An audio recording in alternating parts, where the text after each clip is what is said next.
Hi, good afternoon, everybody. Thank you for tuning in to GNG, Gil and Gurpreet's live show. Today we're here. We're back again. It's Wednesday. Last week we took a break. We didn't have a guest, and we just decided to take a break. But we're back with a great topic that is kind of been going around. Both Gil and I have heard these talks multiple times floating around. Articles have been being written about this. So we're going to talk about employees leading the change, leading the workplace transformation. Tons of transformations been going on since the pandemic, during the pandemic, and now post-pandemic. There's going to be tons of changes happening. It's already happening. And guess who's leading these changes? It's the employees. It's not the employers anymore. It's the employees that are leading this change. So let's kick off this topic. Join in our conversation. Introduce yourself in the comments. Join in. Give us your thought as an employee, what you think is happening. What would you like to see? What transformations you're hoping your organization will bring forward. But let's kick off this segment. As always, I'm going to get Gil to start with talking about employees leading the workplace transformation. So Gil? Thanks, Gurpreet. So yeah, it's something that you've seen a lot of, I've seen a lot of, and there are a lot of conversations going on about the changing workplace, whether it comes in the form of the Great Resignation or the Great Transformation that people are calling it, that employees are looking for new places to work, whether it comes from the changing demands when it comes to wellness, when it comes to remote work. There are a lot of conversations going on these days about what are the expectations of employees moving forward. But before we get to that, I do want to talk a little bit about the history of it, because I always like to think about it of how did we get to this point? Mm-hmm. And so the way it was always framed for me when I first joined the workforce, and you and I think, joined the workforce within a year or two of each other. But the way it was always framed for me was this, and this is specific to North America because not everybody had the same socioeconomic issues. But for me, it was framed that my grandparents' generation grew up in the Great Depression. So for them, their relationship with the job was the fact that they needed it. They needed to be loyal. You stay, you keep any job no matter what, because you don't know what's coming around the corner. And the reality is that that generation was a part of, or not very far removed from, the Second Industrial Revolution, which was when, they were organizing, they were just choosing people being replaceable. They were choosing people based on the fact that at the time, we were far less educated. Far less educated. And so the greatest generation, as it's known, then taught their children, the baby boomers, when you have a job, you hold on to that job tight. That was the culture, that was the environment for people of my parents' generation. You don't leave a job unless you absolutely have to. You expect to stick around there for many years at your company, and that shows loyalty, and they'll show loyalty back. The problem is that that generation then tried to teach us, the Gen Xers, that same lesson.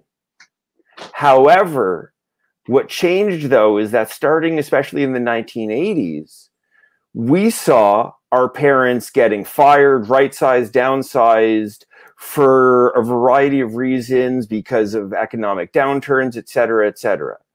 So we were, in one side of our brains, being told, be loyal to companies because that's where you can be for many years.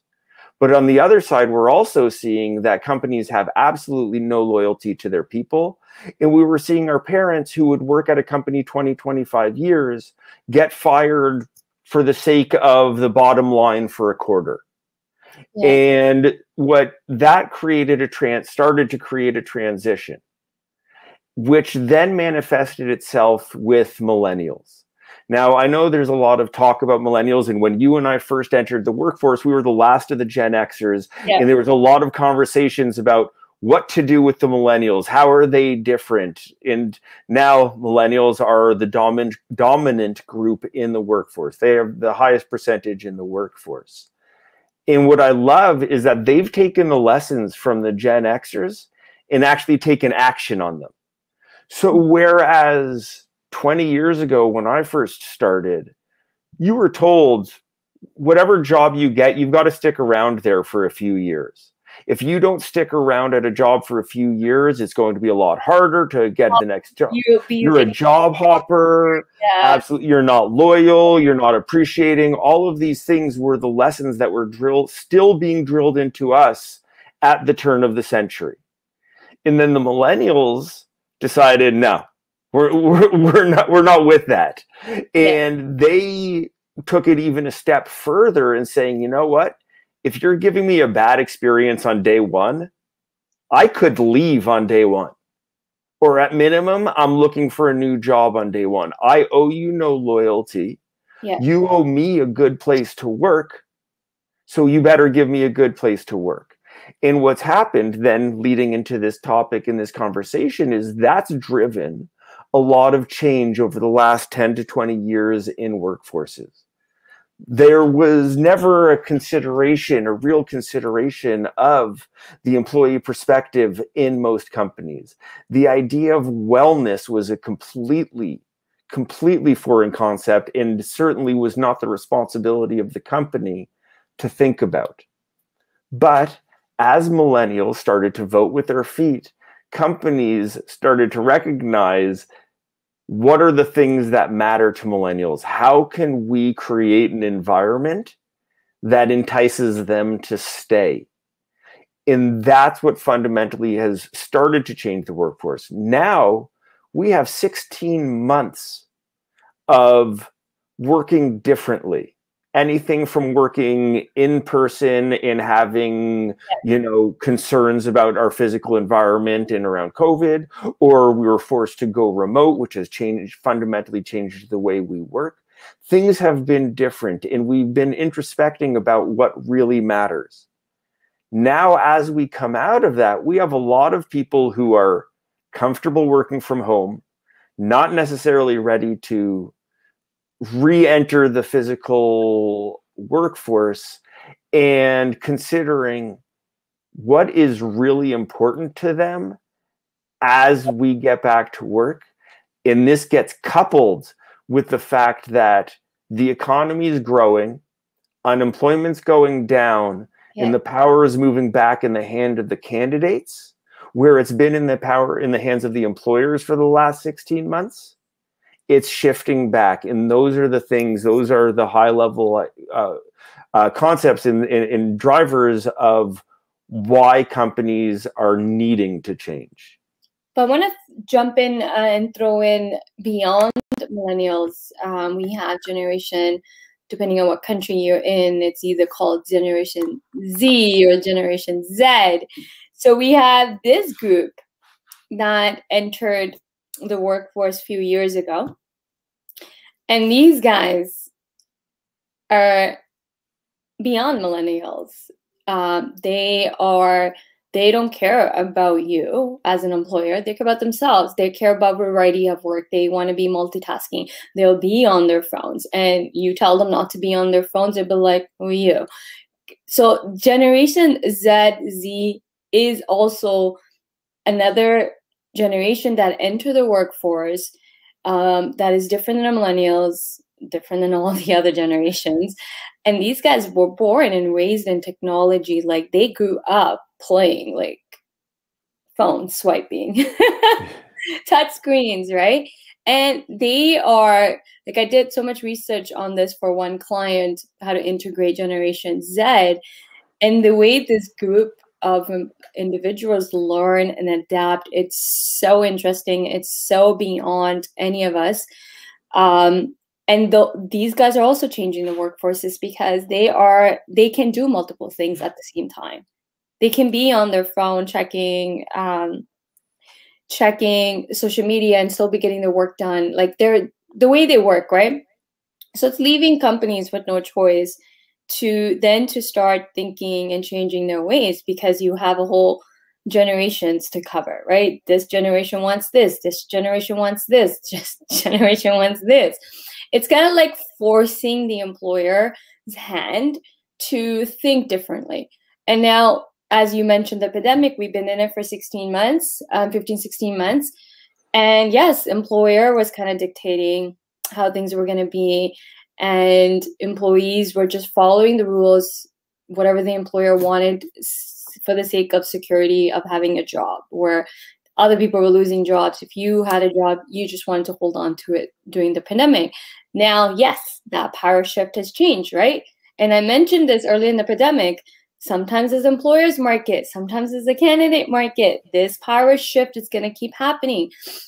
But when the shifts happen, you need to know who's in power. Now, falls back in the candidate. The power is shifting. The candidate has the power. And I was reading this article that more than ever, wellness is becoming a priority for individuals. And that's going to lead another whole change into the workplace, is that candidates or employees are going to start looking for companies that are well vested into one's well-being and being wellness. And I think you were telling me this, you were recently doing a project on this. Yeah, well, I'm writing a proposal for a company to help them, support them, because they recognize the importance in the connection between wellness and the work we do, the importance of the fact that with all of these changing demands is a recognition of the impact of the work we do and it has on us. So again, talking about Gen Z, talking about millennial, you know, a boss yells at them, they're much less likely to put up with that than somebody of our generation. Somebody of our generation, unfortunately, was too baked in. We thought of it as too normal. Actually, I was exception to the rule. There are always exceptions. There's always front runners. There's always people who are leading the curve. There's no question about it, and I'm grateful for those people like yourself, because that helped to start normalizing it. That helped to start normalizing that change. But it's interesting. So you're talking about wellness now, and I think this is one of the outcomes from the pandemic, because we've had this time for introspection. We've had this time because everything has slowed down. We have less to do. So we have more time to think about, well, what's really important in life? What are the things we really care about? And one of the things that, maybe I'm just biased, but we all at least theoretically should care about, is our wellness in one way or another. Yeah. Well, prior to the pandemic, prior to a lot of, you know, the changes that have made, companies didn't think about your wellness or your humanity very much. At best, they'd give you an EAP or something like that, but that's not really a wellness program. That's a Band-Aid after you've already screwed up the person's wellness. That's that's part of the problem with that. Whereas in the pandemic, one of the collateral benefits that I personally think that I've seen is that being on these kinds of calls, being on video calls, has humanized people.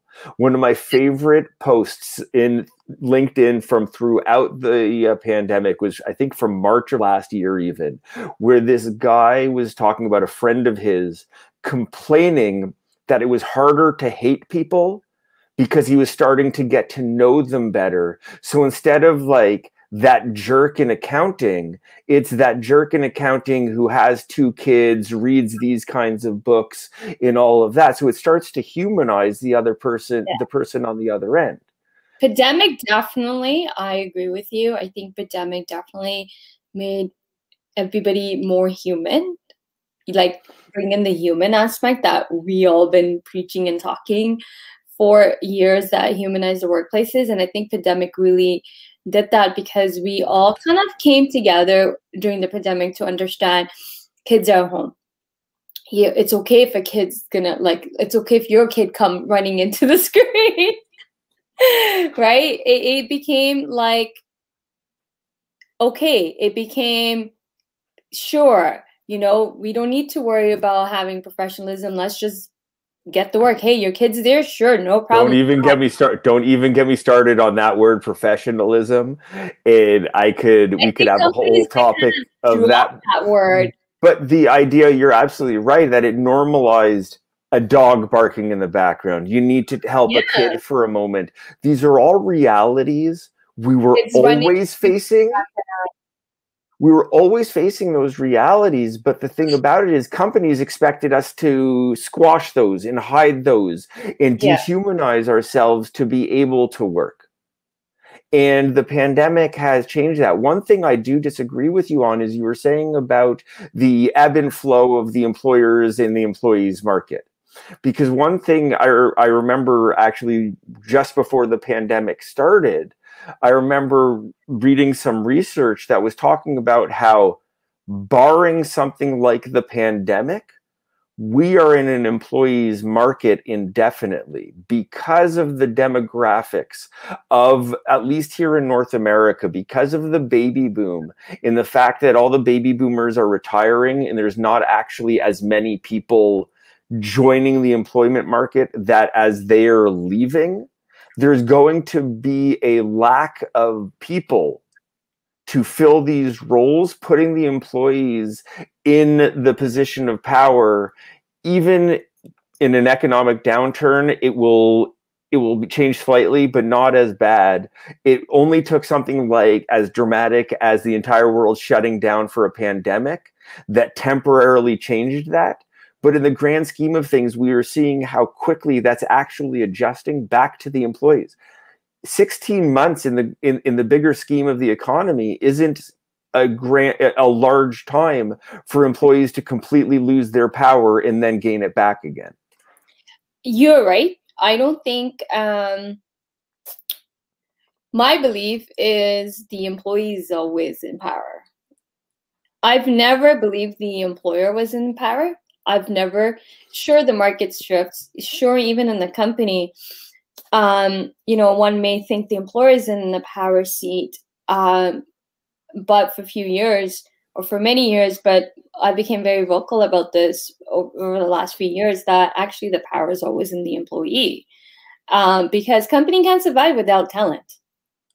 Company only exists because of the talent they have. And as much as a company can, sure, they pay for your salaries and stuff, but I think the dynamic is they need you as much as you need them. But I think as an individual, we are always in power of anything that we want, including the job market. And believe it or not, you're right.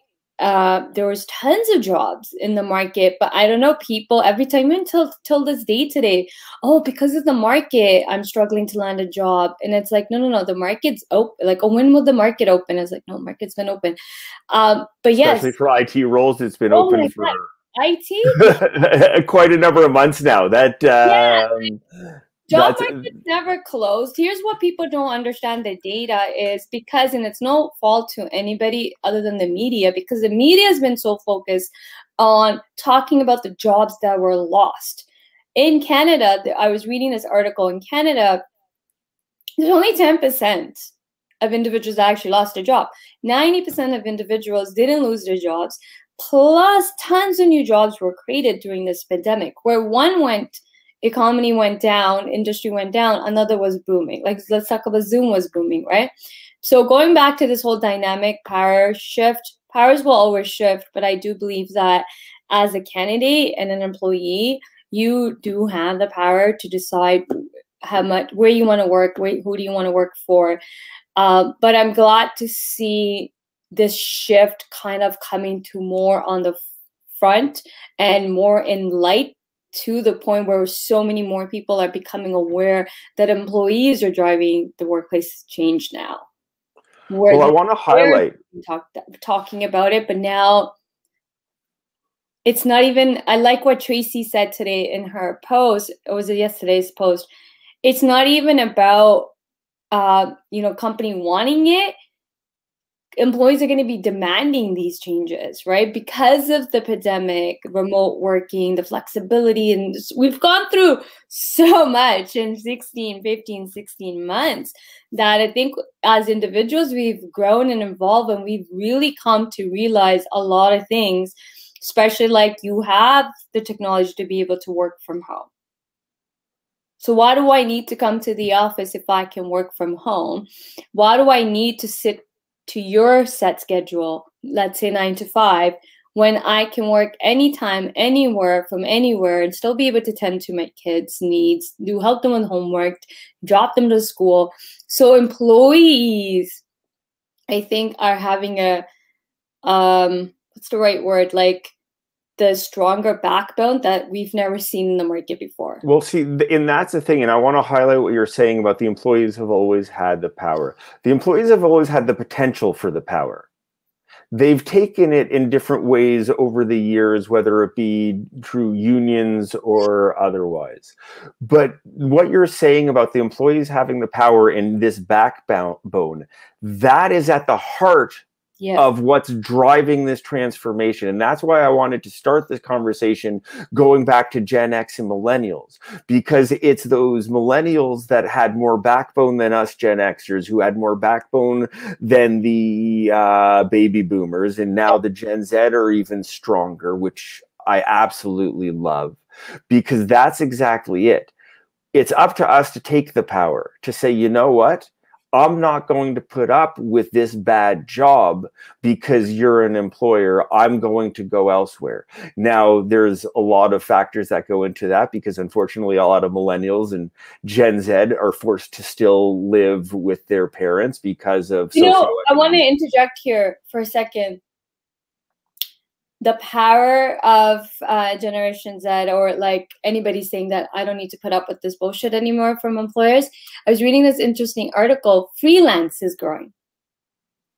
The freelance market has taken up, I guess, because of the pandemic or more, but more and more. I was reading this article. They said more and more freelancers opportunities can become more available. So basically, you know, you don't have to. If your employer is like treating you bad, you can have that backbone and be like, I don't need to put up with this. And you can go like to a website like Upwork.com and start getting freelance gigs. So I was reading this article, it's really interesting, and I'm like, oh, that's interesting, because there will be a huge shift in the freelance market as well, which will drive another whole change in the workplaces.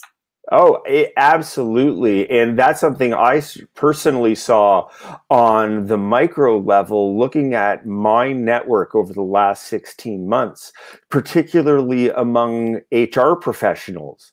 The number of HR professionals who lost their jobs because their company was short-sighted and didn't see the importance of HR right now, but I'll get off my soapbox to say that. But the number of people who have been internal HR professionals their entire careers and then started up as a freelancer, as a consultant, because there were no other options available, or they just decided this was now their best option. And I've seen a lot of people who have gone through that exact thing, because it's, you know, why would I choose the instability of working for somebody else over the instability of working for myself? Because we used to think, or we used to believe, that working for somebody else was stable. That's no longer true. And so there's a lot of people who are then taking it and looking to, you know, the freelance economy, the gig economy, to find other ways of building their income. So they're able to say, take this job and shove it. They're able to have that stronger backbone, able to have that stronger demand of employers. And that's something that employers are going to have to reckon with, that we can't continue hiring based on the old ways of thinking. No. The employees are lucky to work here. They couldn't possibly, you know, work another job or work a freelance or work something else while working here. They need to put all of their attention to us. These are things, thinking that has to die. you know, so funny when you're saying all these things. I don't know if you heard the quote recently that came out by CEO of Morgan Stanley. If you can go to a restaurant, you can come into the office. Did you see that quote? I saw that quote. I've seen a lot of other very, I'll generously call them out of touch quotes from senior leaders who don't understand the psychology of their worker. I tried to say that as nicely as possible. And it's interesting when I saw that quote, and I was like, oh, interesting. But it's interesting to see anybody in the leadership dictating these type of behavior right now, saying if you can go here, you can come into the office. You can go here, you can come into the office. I would love to see how long they will retain their talent. And you know what? Here's the thing. They're going to retain some of their talent. Some of their people are in alignment with what they're saying. There's 20% of the population, executives and employees, who all just want to be in the office. And you know what? I hope they find each other. I hope they find each other. The problem is when you're telling people you have to be in by Labor Day or you're done, well, you're reducing your talent pool significantly. That's the thing. It's not a strategically intelligent decision, because instead of having a workforce that can range from people immediately in your area or a little bit wider or around the world, you're saying the only people who can work here need to work directly in this area. And that's also not smart when you're in New York, because that's also increasing salaries, because if somebody's forced to live in New York, they need a lot more money. Yeah.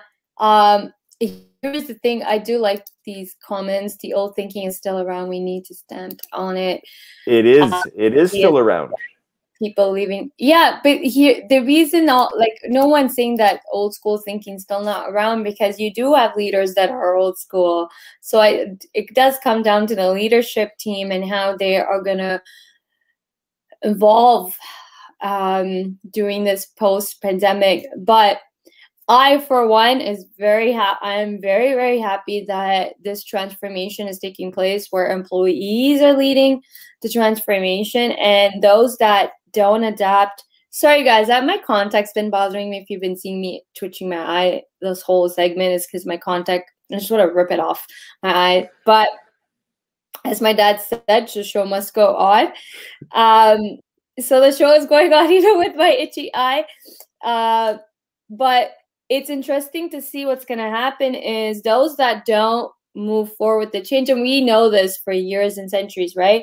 Change is inevitable. Like it's going to happen, right? We can't even right now. Change is going to happen. You can't prevent it. It's happening. You either get on with the change and make it happen and integrate it into your organization, or you're going to be left behind, and you're going to be left behind with not being able to attract the right talent to your organization, or top talent, whatever you want to call it, to come work for you, because they're not going to be servants to you anymore. And here's the biggest shift is that employees are no longer going to be slaves or servants to companies, because they know they have so many options. They don't need to work for X when they can go work for a Y company that is more aligned with what they need. So it comes down to alignment. Especially the best people. That's also the thing, is companies are always looking for the best people. Well, the best people have the most options.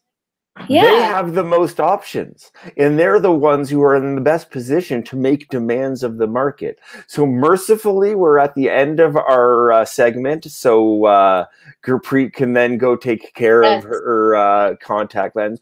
But I agree with you. I love this shift. I am eager to see where this goes. It's where my heart is. Power to the people, because I want to see executives who make these demands on people. I want to see them fail, and I want to see executives who understand how to create the experience that aligns with what people are actually looking for. I want to see them soar. So thank you so much, everyone, for joining us today. We'll be back next week. I'm not sure if we have a guest next week or not. We don't. Not right now. We know. No. Yes. So thanks again, and look forward to seeing you next week. Bye, guys.